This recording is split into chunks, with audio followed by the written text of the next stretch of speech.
There's a public website. If you go to broadband.gov, and you can search out the stimulus funds, and they have a search engine, and you can check them out to see which ones are in Hawaii and which ones are somewhere else but serving Hawaii. And I haven't looked at all of them. There's at least a one-paragraph summary, and the dollar amount and the proposer is public information available online. Some of the big ones in Hawaii that I do know about, one that I was actively involved in, is to ensure that we have fiber optic capability with high speed to every public library in the state on all islands, every public school, including public charter schools in the state on every island, every public higher education facility in the state on every island, and then begin to push out wireless in the public libraries, and to begin to push out some high definition video for distance learning between some of the higher ed sites on all of the islands, to begin to show people how to use these kinds of capabilities. Also a public computer center proposal to put public computers in all of our public libraries and community college libraries, so people who don't have access to a computer and broadband at home can go into a library, assuming it's open, and get access to broadband to help look for a job, look up economic information, check the news, or all kinds of things. Which is kind of what we're doing now. I know I have some acquaintances who said they go down to the main library, and for 1 hour they can do whatever they want. They can even do printouts, and it's on a voluntary basis to actually pay 15-20 cents a copy, or they can get it free. And there's a waiting line for those computers. So what we're really trying to do, bumping that up. Yeah, we're trying to expand that capability in the public libraries, and we've got some matching funds from the Gates Foundation. Now, if I'm Hawaiian Telephone, do I get that, or if I'm Oceanic, do I get that? When this stuff goes into the libraries, into the schools, into these centers. So we're trying to focus on providing that capability the most cost-effective way we can for the anchor institutions. In some cases, for example, if one of the providers pulls fiber into the public school, public library, and University of Hawaii Maui Community College facility, take a place like Hana, there is no fiber to Hana at all. So in bringing fiber to Hana, for these anchor institutions, as we call them, the school library and UH facility, then that fiber becomes available for a provider to provide access to that community, which is right now on a slower connection via microwave. Larry, will you be the referee in what sounds like it could be a food fight over all this money that's coming out? Who's going to be the one who says this goes there and for this purpose? Or is that at the federal level and not necessarily you guys at the It's at the DCC? federal level. It's an agency, I believe, within the Department of Commerce in Washington, the National Telecommunications. And they will say who NTIA. gets the funds. I was trying to see if the bill that we're going to consider or reconsider in 2010, is it going to mention any of this stuff? Because that's a lot of money that's going to be. So actually, we didn't need a bill to apply for those funds. And it wasn't a necessary step. It Although there were testifiers who said that, that turns out not to really be the case. I'm glad to hear that the governor took the initiative to say you haven't stopped because the bill stopped, but you're going and this is proceeding. But in terms of how it gets divided up, it's not really going to be a local food fight. No, the legislation requires the agency to consult with the states, but not.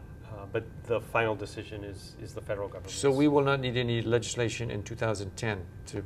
In order to accomplish this, no. Will that hinder or advance your cause of putting the umbrella for the regulation over the Hawaiian Tels and the Oceanic Cable and the PEGs and all the other?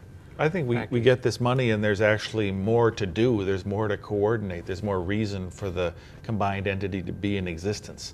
So I think it adds to it. Do you agree? Yeah, I mean, there's sort of parallel tracks.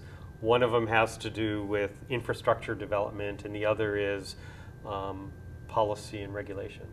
And I guess, you know, one of the important things is the task force, and this was one of the benefits of working with both the phone company and the cable company and the private sector members of the task force, is they're not wildly enthusiastic about regulation, as you can imagine. We made it clear that this new entity, it isn't just to regulate, but it's also to advocate, support, and really provide the policy leadership. One way to think about it, at least for me, is that there is nobody in this state whose job it is to get up every morning and think about, we're 47th. How can we make it up to 46? Our nation is at 17. How are we going to get up to 1? There's nobody with that job. We have a very reactive regulatory structure under Hawaii statute, and what we really want is something that is proactive, supporting the private sector providers, and driving a new vision for the state of very high-speed access for everyone at affordable prices.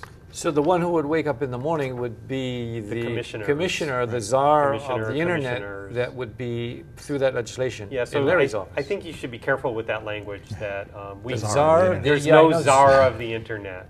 We have no czars out of the governor's office here, contrary to the national model. Well, and contrary to some of the public discussion in Hawaii. We're really talking about a proactive advocate and consolidating the regulatory authority that already exists but is right now scattered in different places. Another good example, the private sector providers of these services who have to each deploy their own infrastructure, we talked about that last week, they have terrible challenges getting permitting through a variety of state and county agencies. So one of the recommendations of the task force was that this commission or commissioners should work with the counties and with all of the state agencies to create a streamlined process so that it's faster and cheaper for the private sector providers to roll out the infrastructure so they can provide services to all of us that are better and cheaper. Sounds like good common sense. Larry, why can't we do that? Why can't you do it now? Well, like David said, right now we can't force any of this to happen. All we can do is encourage it. And right now, nobody in DCCA or the PUC or anybody else has that within their jurisdiction. They all have jobs to do, and it doesn't include broadband. DCCA was tasked during the off session to move on the stimulus monies. So we've been doing that. But in terms of somebody sitting down and saying it's my job to develop broadband in the state, there is nobody with that assignment. This is kind of like a paradigm shift, a new institutional creation of which now is kind of at a void.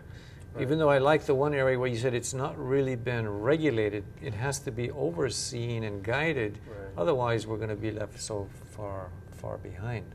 Right. There's a rumor, now that we get beyond some of the data, there's a rumor about there's something at the national level that says if and when necessary, we're going to pull the plug on the internet as a security measure.